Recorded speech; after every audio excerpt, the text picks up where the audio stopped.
Salve, salve, galera! Muito boa tarde a todos. Hoje é quinta-feira, dia 17 de julho de 2025. No Esporte Cultura de hoje, a gente vai ressaltar a campanha que a Tuna faz na temporada jogando no Souza. Quando a gente está jogando dentro de casa, a gente dá a vida. No Paysandu, o foco da equipe é o Coritiba fora de casa e com problemas com a arbitragem. Jogo a jogo, encarar cada jogo como uma final e depende da gente. E hoje é dia de TBT e vamos relembrar alguns nomes que marcaram gol azulino. Estou podendo ajudar, com defesa, assim como todo o sistema defensivo, como todo o nosso time tem se doado também na marcação, Isso mais agora no Esporte Cultura. Sejam todos muito bem-vindos a mais uma edição do Esporte Cultura. Interaja com a gente, participe do programa conosco no nosso número de WhatsApp que está aparecendo aí na tela e também no QR Code que está aparecendo no topo da sua televisão, beleza? Hoje Esporte Cultura com Arlen. Muito boa tarde, Arlen Thiago. Boa tarde, Matheus. Boa tarde, Valmir, e a todos que nos acompanham aqui no Esporte Cultura. E o Valmir Rodrigues, que hoje está de Deutschland. Exatamente. Boa tarde, Valmir. Em homenagem à nossa diretora do programa com origens alemãs, eu estou Deutschland. Exatamente. No Esporte Cultura de hoje, a gente vai começar falando sobre a quinta-feira, que é dia de TBT. E aproveitando a excelente fase do goleiro Marcelo Rangel, se firmando como um dos melhores jogadores de toda a Série B. Nós vamos conferir uma reportagem sobre alguns nomes que marcaram o gol azulino. Vamos conferir. O Remo entra em campo hoje contra o Novo Horizontino. E no nosso TBT falaremos de um dos destaques do time azulino na temporada, o paredão Marcelo Rangel. Marcelo Rangel chegou para a disputa da Série C em janeiro do ano passado, com a missão de substituir Vinícius, ídolo azulino que por 7 anos defendeu o gol da equipe. A gente já sabia, pelo tempo que ele ficou no Goiás, você não fica 7, 8 anos num clube como o Goiás se você não é um bom profissional, se você não tem capacidade. Então, desde quando ele chegou, a gente já via que ele tinha um potencial para estar fazendo as defesas que ele vem fazendo, ótimas defesas, por sinal. Então, ele tem muita qualidade. No início, teve uma certa dificuldade para se firmar na titularidade do Leão, mas trabalhou duro e logo caiu nas graças da torcida. O paredão foi muito importante para o acesso do clube. Hoje, as estatísticas mostram que Marcelo Rangel é o principal jogador do Remo na temporada. Na Série B, o goleiro tem grandes atuações, jogo após jogo, e é o goleiro com mais defesas da competição. De acordo com o site de estatísticas esportivas SofaScore, o goleiro é o jogador mais bem avaliado do Leão na atual temporada, com média de 7,58. Ele está na segunda posição do ranking geral dos jogadores da competição. Em 16 jogos na Série B, Marcelo soma 85 defesas, com média de 5,31 por partida, fruto de muito trabalho feito no dia a dia no Bainão. Estou podendo ajudar, com defesa, assim como todo o sistema defensivo, como todo o nosso time tem se doado também na marcação, E dentro desse campeonato da competição a gente tem sofrido realmente poucos gols e que a gente possa continuar dessa maneira, até o final do campeonato, porque aí a gente vai estar muito perto do nosso objetivo, que é o acesso. Fico feliz, por poder ajudar. Acho que todo mundo dentro do trabalho tem que dar sua parcela de contribuição. E quando eu faço uma defesa, quando você tem um resultado positivo, quando você pontua com os 3 pontos, ou até mesmo como foi na última partida, com aquele ponto importante, que nos manteve à frente do adversário, as suas defesas elas são ainda mais valorizadas. A partida de hoje é a primeira de uma sequência de 3 jogos de confrontos diretos pelo G4. O Leão encara o Novo Horizontino, terceiro colocado, o Avaí, sexto lugar, e o Goiás, vice-líder. Marcelo Rangel quer garantir 3 vitórias para fechar o turno no G4. Sequência contra 3 adversários, que eu costumo falar que é divisor de águas. Vitórias contra esses adversários vão fazer a gente terminar o turno no G4. E uma equipe que ela tem regularidade, ela consegue se manter no G4. E o Remo hoje é uma equipe que ela é bem regular. Desde o começo do campeonato a gente sempre esteve ou dentro do G4 ou muito próximo ali, E próximo adversário, um adversário direto dentro da nossa casa. Subsequente também, um outro adversário direto também dentro da nossa casa. E finalizamos o turno fora contra um grande adversário.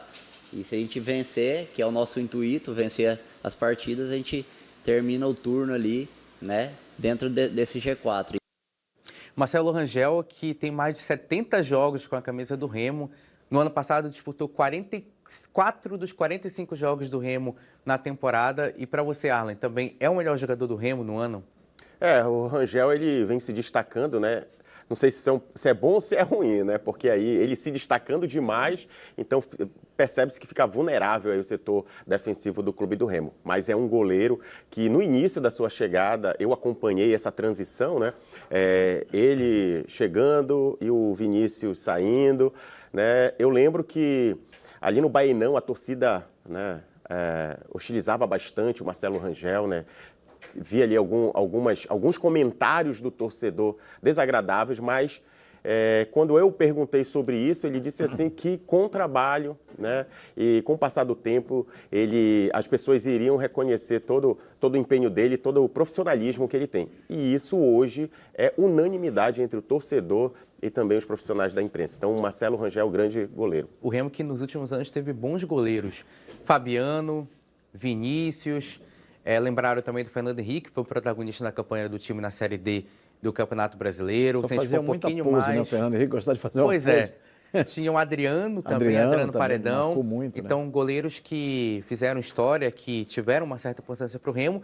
E hoje o Marcelo Rangel não espera ter tanto trabalho assim contra o Novo Horizontino, né, verdade. A safra do Remo para goleiro sempre foi tão boa que até o Everton, seleção brasileira, goleiro do Palmeiras, foi reserva do Adriano durante muito tempo, né? Ficou aí e acabou brilhando no futebol brasileiro. Mas o caso do Marcelo Rangel específico, realmente, o Arlen lembrou, na chegada ele andou sendo hostilizado por alguns jogos. Não diria que ele falhou, mas ele talvez não pudesse, naquela altura, levar ao torcedor a confiança que precisava. Mas ele não era titular no Goiás, porque o titular lá é o Tadeu, né? O Tadeu é um baita de um goleiro. Mas ele tem um título de Copa Verde, jogando contra o Paysandu em 2023, quando o Goiás bate o Paysandu aqui e lá, ele era o goleiro. Então, está aí com todos os méritos brilhando no gol do Remo.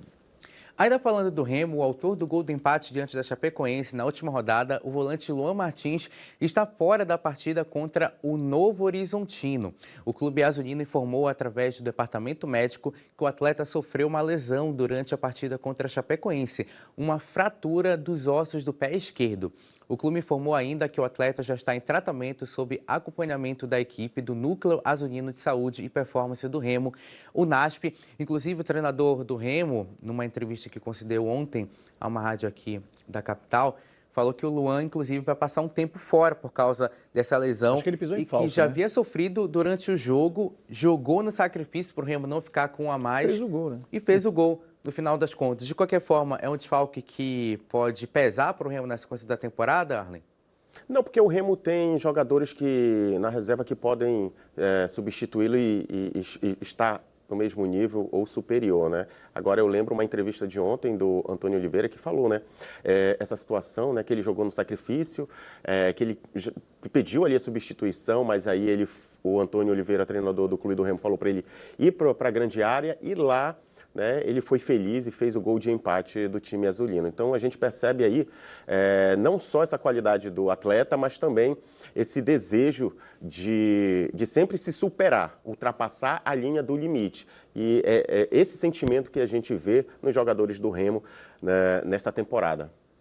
E ao que tudo indica, o meio de campo do Remo hoje, com as ausências do Pavani e também do próprio Luan, né? Do Luan, pode ser com Caio Vinícius, Cantilho e Jaderson. Hoje, levando em consideração os nomes que o Remo tem à disposição, é o melhor meio campo à disposição? Eu acho. O Caio Vinícius já foi titular absoluto, vai ter a chance de voltar para ser titular. Eu queria chamar a atenção do Cantilho, porque o Cantilho, eu acho que ele foi mais destemido dos volantes, porque eu acho que o Luan jogou muito atrás. Quando ele resolveu sair, acabou fazendo o gol de empate. Ele ficou muito atrás dos zagueiros e proporcionou que os meio-campistas da equipe da Chape pudessem crescer no jogo, tanto que o Remo foi amassado no primeiro tempo por muito tempo. Agora, o Cantilho chegou mais solto. É um canhoto que até me surpreendeu pela leveza, é um jogador que constrói bem. Não sei se ele tem tanta eficiência destruindo, mas eu achei um jogador leve que pode, junto com o Jaderson, trabalhar bem na criação. E a Federação Paraense de Futebol garantiu repasse integral de recursos de apostas para clubes profissionais do Pará. A FPF irá destinar 100% dos valores à sustentabilidade dos 38 clubes da Série A1, A2 e A3, e os recursos vêm de apostas esportivas de cota fixa. A federação abriu mão da sua parcela no rateio desses recursos. A entidade irá identificar o volume total a ser repassado e efetivar a distribuição para os 38 clubes. Bora conferir o que disse o presidente Ricardo Gluckpol sobre a iniciativa. Bem, pessoal, hoje estamos aqui em Brasília para fazer um importante anúncio, um grande avanço do futebol paraense. Estamos aqui com o nosso escritório contratado aos tratos, o escritório nacional de rateio das verbas das bets, que nós viemos contratar aqui em Brasília e que agora chega numa fase importante, onde acabamos de assinar a diretriz técnica que permite, portanto, que a gente avance agora para acessar essa verba que vai estruturar o futebol paraense para todos os clubes da Série A1, A2 e A3. Portanto, todos os clubes profissionais. A federação abriu mão da sua participação para que esses valores sejam destinados especificamente para atletas e clubes profissionais. Não é isso, Pedro? É isso mesmo, Ricardo. Bom, acho que a Federação Paraense deu um passo importante no dia de hoje, né? Porque ela viabilizou que a Federação Paraense receba esses recursos oriundos de aposta, que esses recursos possam ser aproveitados para fomentar o esporte no estado do Pará. É isso aí, pessoal. Vamos trabalhar, que tem muito pela frente. A federação aqui em Brasília atuando para fortalecer o futebol paraense. Vamos em frente. Sabe agora como os clubes vão investir esse dinheiro de qualquer forma, todos os clubes que hoje fazem parte das competições profissionais. Os valores não. A FPF vai fazer esse levantamento, vai receber esse valor no final da temporada, no decorrer do ano, e depois vai passar aos clubes. Já, como disse o presidente, já colocaram as diretrizes, né? já dizem exatamente o que eles precisam com o dinheiro, isso deve ser aprovado, estão avançando nisso aí. O bom de tudo que é essa participação efetiva do Ricardo Gluckpol como um dos vice-presidentes da CBF, propicia que ele abra portas, que ele possa também ser esse elo para poder melhorar o nosso futebol. Já vem a verba para o melhoramento de campos aqui no projeto Palcos do Futebol, e agora esse que vai contemplar A, B e C, não é isso? Isso, primeira, segunda e terceira divisão do Campeonato Paraense. Ótimo até. E olha só, e é importante, né, esse recurso chegar, que aí os times investem na base também, né? A gente bate tanto nessa tecla que a nossa juventude precisa desse olhar mais cauteloso, né? Os clubes precisam investir mais aí na base, então acredito que eles possam direcionar também parte aí desse volume aí de dinheiro para as categorias de base, com estrutura, uniformes, material esportivo, né, que é mais uma ajuda, né, a formar cidadãos aqui na nossa capital, no nosso estado. E o Paysandu segue na briga para escapar da zona de rebaixamento, mesmo após 5 jogos invictos. E neste sábado tem um confronto fora de casa contra o líder da competição, o Coritiba, equipe que não perde há 9 jogos, com 7 vitórias e 2 empates. Além da ótima fase do adversário, o Paysandu vai precisar superar o tabu de nunca ter vencido o Coxa no Paraná. E para isso conta com um bom retrospecto dos últimos 5 jogos e vai em busca da vitória. O lateral Heverson falou sobre isso. Vamos ouvir. E a gente vai lá para fazer um bom jogo, né? A gente sabe também que é um jogo difícil, um jogo importante, né? E a gente tem treinado, tem trabalhado para fazer um grande jogo, né? A gente sabe que a gente pode, né, surpreender o adversário, sabe que a gente tem condições de conquistar pontos lá, e é isso que a gente vai. Fazer o nosso trabalho, né, jogo a jogo, encarar cada jogo como uma final, e depende da gente. O Paysandu que busca a primeira vitória fora de casa na Série B e no ano passado empatou lá no Couto Pereira com Coritiba. 1-1, o Nicolas fez o gol do Paysandu, o Robson empatou para o Coritiba. Houve uma polêmica também lá no jogo contra o Coritiba. Um segundo gol que o Nicolas marcaria, mas o árbitro marcou falta no Gigacia, lance que envolveu o VAR. Daqui a pouco a gente vai falar sobre isso. O Paysandu jogou melhor que o Coxa naquela partida, merecia ter ganho naquele jogo. Exatamente, mas acabou ficando no empate. Aqui em Belém, aquela virada por 2-1 com um jogador a menos. Então, no ano passado, o Paysandu tem boas recordações do Coritiba. 4 pontos em 6. Uma boa oportunidade para quebrar esse tabu, né? A gente está vendo aí o Atlético também tendo uma ascensão no campeonato, e por que não o Paysandu ter a primeira vitória fora de casa, né? Dar essa alegria para o torcedor, aí sabemos que é uma missão ali difícil, mas não impossível, né? Então, assim, a gente vive um momento diferente aí no time bicolor, com a chegada do Claudinei, e quem sabe aí trazer um resultado bastante positivo. É aquele jogo, Valmir, porque faltam 3 jogos para terminar o primeiro turno da Série B. O Paysandu encara agora o Coritiba, depois enfrenta Amazonas e Atlético. É aquele jogo que o Paysandu vai tentar sobreviver e nos outros 2 dá tudo para conseguir ganhar e vencer concorrentes diretos? Olha, eu acho que os jogos estão todos nivelados mais ou menos igual, porque tem esse Coritiba líder da competição, depois ele vai pegar o Amazonas desesperado também. Com o Amazonas é até melhor porque é um jogo de 6 pontos. Se ele bater o Amazonas, ele acaba melhorando a sua performance e deixando o Amazonas parado. E o Atlético, que podia ser uma carne assada no início da competição, resolveu jogar e sair ganhando, todo mundo virou o cancão. Então é tudo muito nivelado, as circunstâncias são muito parecidas. O que o Paysandu precisa é botar essa cara para fora ali do G4 e precisa respirar e fazer um segundo turno mais digno. Eu acho que com a ajuda dos deuses do futebol e a performance dentro de campo, ele pode sair da zona. Eu falei sobre a polêmica de arbitragem que houve naquela partida contra o Coritiba. A CBF divulgou a escala de arbitragem do jogo do Paysandu contra o Coxa, neste sábado no Couto Pereira. O árbitro escalado para a partida é o Marcelo de Lima Henrique. O problema é que ele foi o árbitro do VAR no jogo entre Paysandu e Atlético Goianiense. Isso não agradou, logicamente, o clube bicolor. Eu falei anteriormente, ele esteve na partida entre o Paysandu e o Atlético Goianiense e participou efetivamente desse pênalti marcado contra ele foi o decisivo. Paysandu. Ele Exatamente. praticamente deu esse pênalti, né? O Paysandu emitiu uma nota de repúdio sobre o caso e disse que a escalação de Marcelo para o jogo contra o Coritiba beira o ridículo e faltou bom senso e que é uma falta de respeito com o clube. O comunicado ainda afirma que o Paysandu vai solicitar a troca do árbitro da partida. Olha, eu vou falar, geralmente eu não gosto muito desse tipo de postura dos clubes quando envolve a arbitragem, tá? Mas nesse caso eu acho que o Paysandu tá certo, ó. Faltou um pouco de critério de sensibilidade também da CBF, porque ele era o árbitro do VAR que esteve diretamente envolvido no lance que pode, de acordo com ele, estar certo, mas que deixou o Paysandu muito insatisfeito. Então, não é muito adequado, digamos assim, o árbitro ter sido escolhido agora para ser o árbitro principal do jogo entre o Paysandu e Coritiba. Agora o apito é dele. É verdade. Olha só, muitos questionamentos, né, com relação ao lance que a gente está acompanhando aqui agora.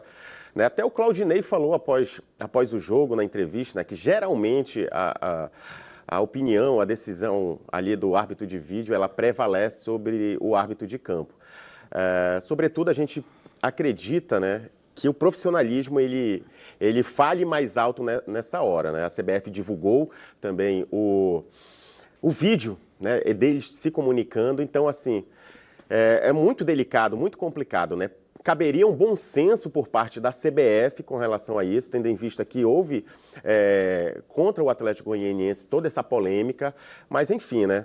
O vídeo claramente, Arlen, desculpa, eles concordam que não houve nada. O Marcelo chama e diz, olha, nada houve, mas vem andando devagar. Mas por que andando devagar? Observa o braço dele puxando lá o atacante. Então ele vai induzindo. E depois, no outro momento, o árbitro central ele é praticamente coagido pelo Marcelo de Lima Henrique para que ele marque o pênalti. Ele marca o pênalti, depois há uma invasão, ok, isso aí é uma coisa factual. Indiscutível. Isso aí a gente viu, levou amarelo lá, ok. Mas o grande problema é o nascimento da história, o pênalti marcado. Agora um detalhe, é uma desinteligência da CBF saber que o jogo foi cercado de muita polêmica. Opa, quem era o cara do VAR? Era o Marcelo de Lima Henrique. Quem vai jogar? O jogo número tal, Coritiba e Paysandu. Olha, esses rapazes aqui, melhor deixar de fora, porque já teve problema. Deixa para um outro jogo, né? Daí vai lá e coloca como árbitro central, isso é pedir para dar problema. E contra o Atlético Goianiense também, lá na Casa do Dragão, né?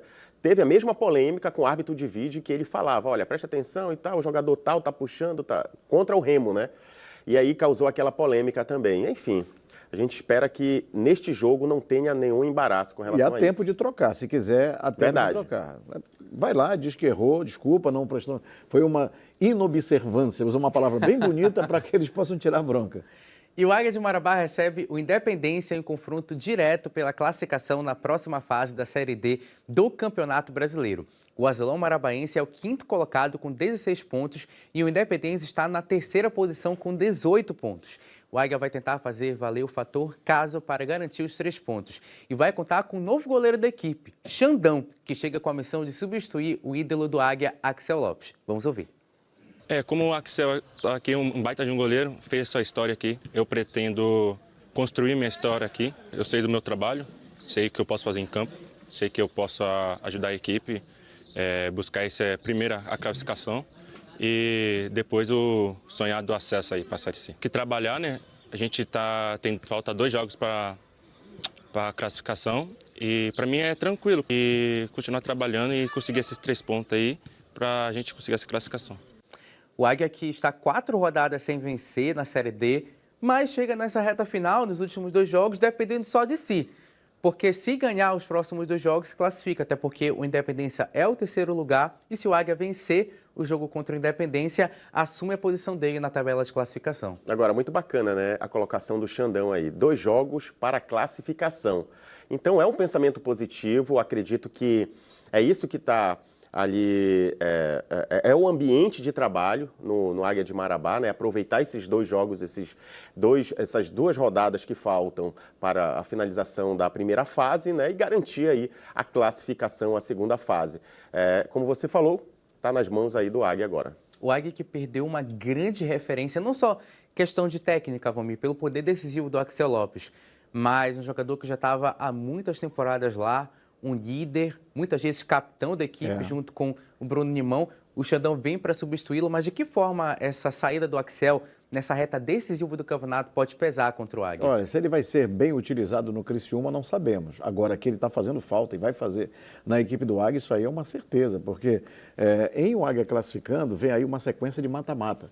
Esses jogos podem até levar aos pênaltis. E pênalti é com o Axel Lopes, né? Ele tanto defende quanto bate, brilha. É bom, independente de qualquer goleiro. Às vezes, independente dele fazer o gol ou não, ele é um goleiro com boa média, porque muita gente vai lembrar dos pênaltis que ele pegou, mas o jogo com bola rolando, ele é um grande goleiro, então vai fazer muita falta. E a FPF detalhou as datas, horários e locais das partidas de ida do mata-mata de acesso para a elite do Campeonato Paraense. O primeiro confronto da semifinal será disputado no próximo sábado, dia 19, às 10 da manhã, quando Canaã recebe o São Raimundo no CT do Japim. As 2 equipes vêm de boas campanhas. O Falcão venceu 4 jogos, empatou 1 e perdeu outro. Já o Pantera conquistou 5 vitórias e sofreu apenas 1 derrota. No outro lado da chave, o Amazônia Independente recebe o Urumajó no domingo, dia 20, também às 10 da manhã, no Seju. O duelo reúne 2 invictos, já que o Iraquitã venceu 2 partidas, empatou 4, e o UFC chega com 3 vitórias e 3 empates. Ainda sem data confirmada, os confrontos de volta deverão ocorrer nos próximos sábados e domingo. Os finalistas da 2ª divisão do Campeonato Paraense garantem as 2 vagas restantes na elite do campeonato de 2026, onde já estão Remo, Paysandu, Bragantino, Castanhal, Tunaluso, Águia, Capitão Poço, Santa Rosa, Cametá e São Francisco. Muito em breve vamos descobrir quem são os 2 últimos representantes da elite do futebol paraense no ano que vem, Arlen. Olha só, Matheus, quando eu olho essa arte, né, e vejo ali Canaã, que já esteve recentemente na primeira divisão, Samuel Cândido, se não me falha a memória, Robson Melo no São Raimundo, né, também um treinador que já esteve na primeira divisão, já teve acesso com a Tunaluso, aí vem o Valtinho, né, no Amazônia, e o John Fabrício no Urumajó, estreando no Urumajó, né? O John Fabrício, uma curiosidade, é que ele estava no Fonte Nova em 2020, quando a Tunaluso conseguiu o acesso à primeira divisão, eliminou o Fonte Nova. Então, assim, são treinadores experientes que conhecem muito bem esse campeonato, né, e, assim, sabem o caminho, né, para chegar na elite do Campeonato Paraense. Serão grandes partidas. Final de primeiro tempo aqui no Esporte Cultura. Na volta a gente fala sobre a Tuna e muito mais. Não sai daí.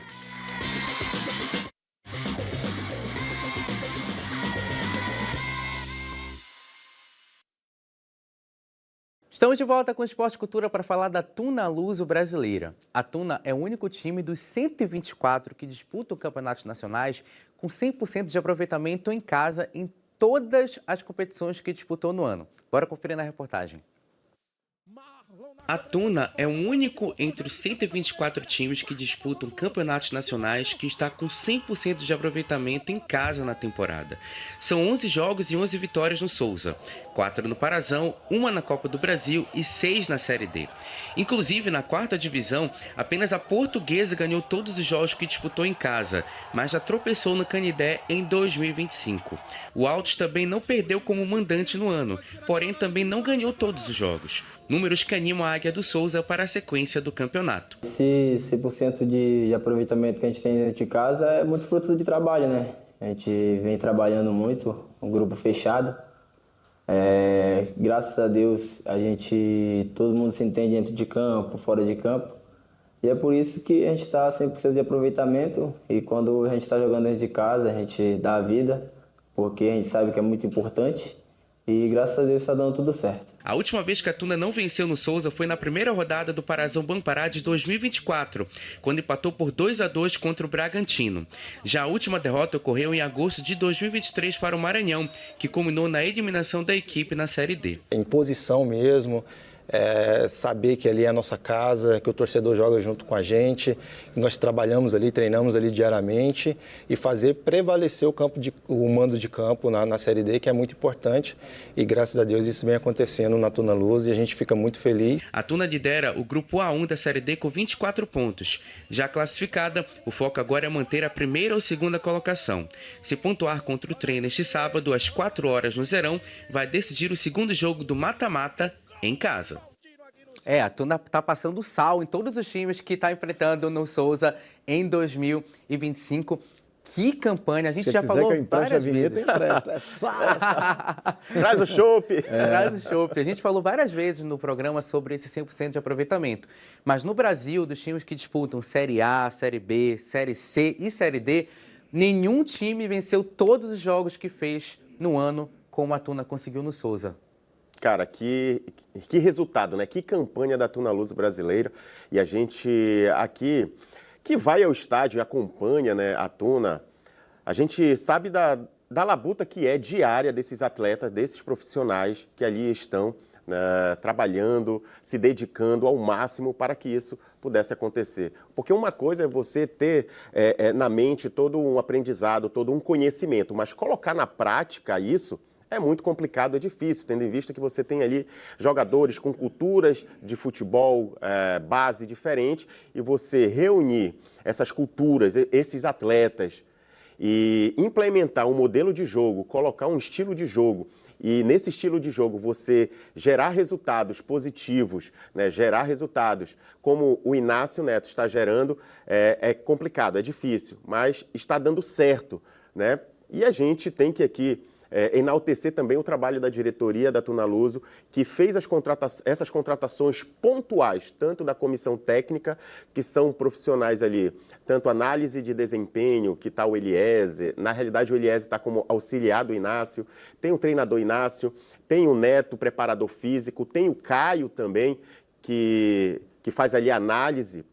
Então, são profissionais importantíssimos na Tuna Luso, tem assessoria de comunicação, que é a Lawane. Então, todos eles ali completam um corpo que geram esse resultado, né? O ambiente ali da Tuna Luso brasileira sempre foi favorável para que os resultados viessem a acontecer.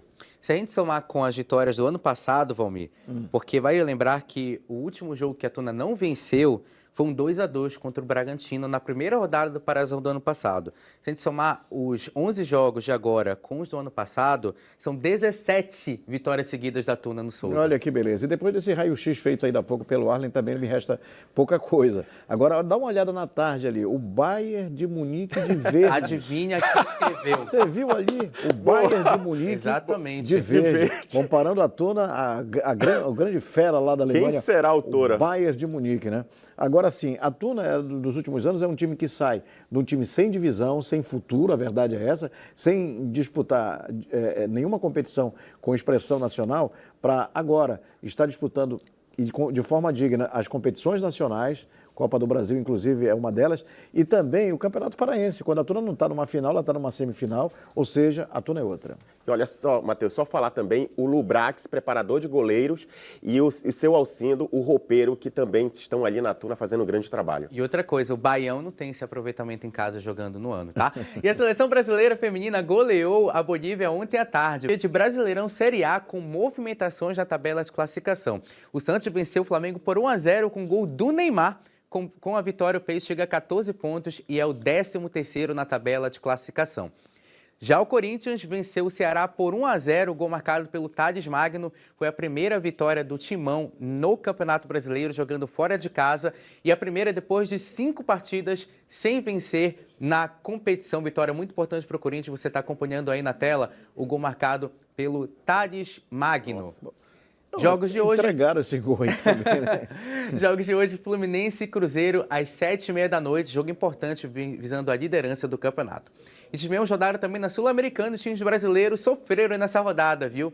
O Grêmio perdeu para o Alianza Lima por 2-0 com gol de Gentili e Henrique Castilho. E se complicou nos playoffs da competição. Foram 2 gols marcados um atrás do outro no segundo tempo. E o Vasco perdeu por 4-0 para o Independente Del Valle.